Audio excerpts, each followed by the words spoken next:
నమస్కారం. ఈ వీడియోలో మనము రెవరెండ్ ఊరియా డేవిస్ గారి గురించి తెలుసుకుందాము. ఈయన కాలము 1849 సంవత్సరం నుండి 1853 సంవత్సరం వరకు. రెవరెండ్ విట్ఫోర్డ్ గారు కడపను వీడి మద్రాసు వెళ్లిన పిదప మద్రాసు ఎస్పీజీ డయాసిస్ నుండి మరి ఏ మిషనరీ కడపకు పంపబడలేదు. కడపలో ఉన్న ఆంగ్లికన్ ఎస్పీజీ సంఘము కాపరిలేని గొర్రెల వలె ఉండెను. గౌరవనీయులైన బాసిల్ వుడ్, ఆల్ఫ్రెడ్ వుడ్ గార్లు క్యాటగిస్టులుగా తమ పనిని చక్కగా నిర్వర్తించుచున్నను. కమ్యూనియనిచ్చుటకు, బాప్తిస్మములిచ్చుటకు, పెండ్లిండ్లు జరిపించుటకు పాస్టర్ గారు అవసరమయ్యుండెను. కడప ఆంగ్లికన్ సంఘమునకు పాస్టర్ గారిని పంపమని వీరు 2 ఉత్తరములు వ్రాసినా జవాబు శూన్యమయ్యెను.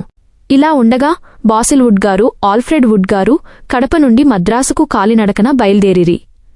ఆ కాలమున రైలు, బస్సు మార్గములు లేవు. కడప నుండి మద్రాసుకు 160 మైళ్లు అంటే సుమారు 240 కిలోమీటర్లు.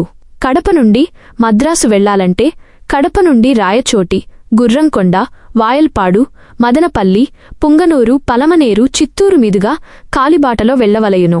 వుడ్ సోదరులు 2 పర్యాయములు కడప నుండి మద్రాసుకు కాలినడకన వెళ్లి అప్పటి SPG bishop right reverend John Trevor Spencer DD గారిని కలుసుకుని కడపకు పాస్టర్ ఆవశ్యకతను గూర్చి తెలియజేసిరి. ఆ మేరకు వీరి మనవి ఆలకించి సదరు మద్రాసు ఎస్పీజీ బిషప్ గారు రెవరెండ్ ఊరియా డేవిస్ గారిని కడపకు ఎస్పీజీ మిషనరీగా పంపిరి.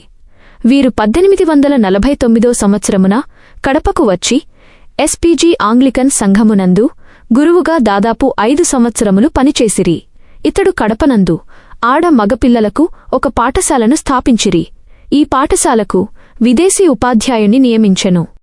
రెవరెండ్ ఊరియా డేవిస్ గారు మంచి సువార్త సేవకులుగాన బాసిల్ వుడ్, ఆల్ఫ్రెడ్ వుడ్ గార్ని కడప చుట్టుపక్కల ఉన్న గ్రామాలకు తన వెంట తీసుకుని వెళ్లి సువార్త సేవను జరిగించిరి.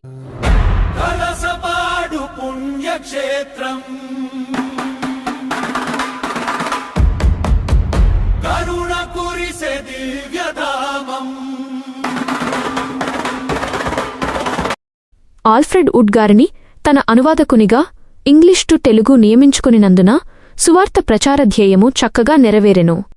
ఇది ఇట్లుండ కర్నూలు జిల్లా షిరువెళ్ల తాలూకా, తరువాత షిరువెళ్లకు బదులు ఆళ్లగడ్డ తాలూకాగా మార్చబడెను. రుద్రవరం కాపురస్థుడైన అకుట నాంచారయ్య, మాల కులస్థుడు, వుడ్ సోదరులతో పాటు రెవరెండ్ ఊరియా డేవిస్ గారిని తాను బాప్తిస్మము పొంద రుద్రవరమునకు ఆహ్వానించెను.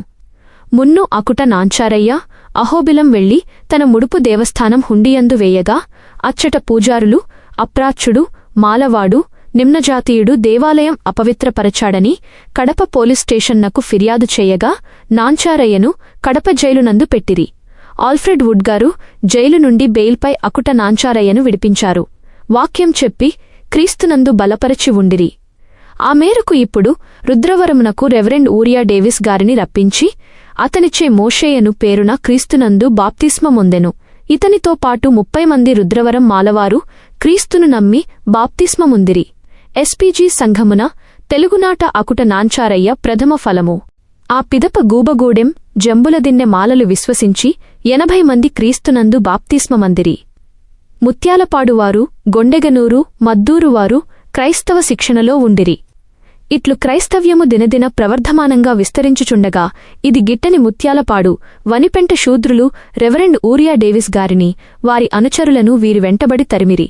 రెవరెండ్ ఊరియా డేవిస్ గారు కడప వెళ్లిరి. కాని జబ్బుపడి మదరాసు చేరి ఆసుపత్రియందు చికిత్స పొంది ఆ పిదప తన స్వదేశమైన ఇంగ్లాండునకు శాశ్వతముగా వెళ్లిపోయిరి.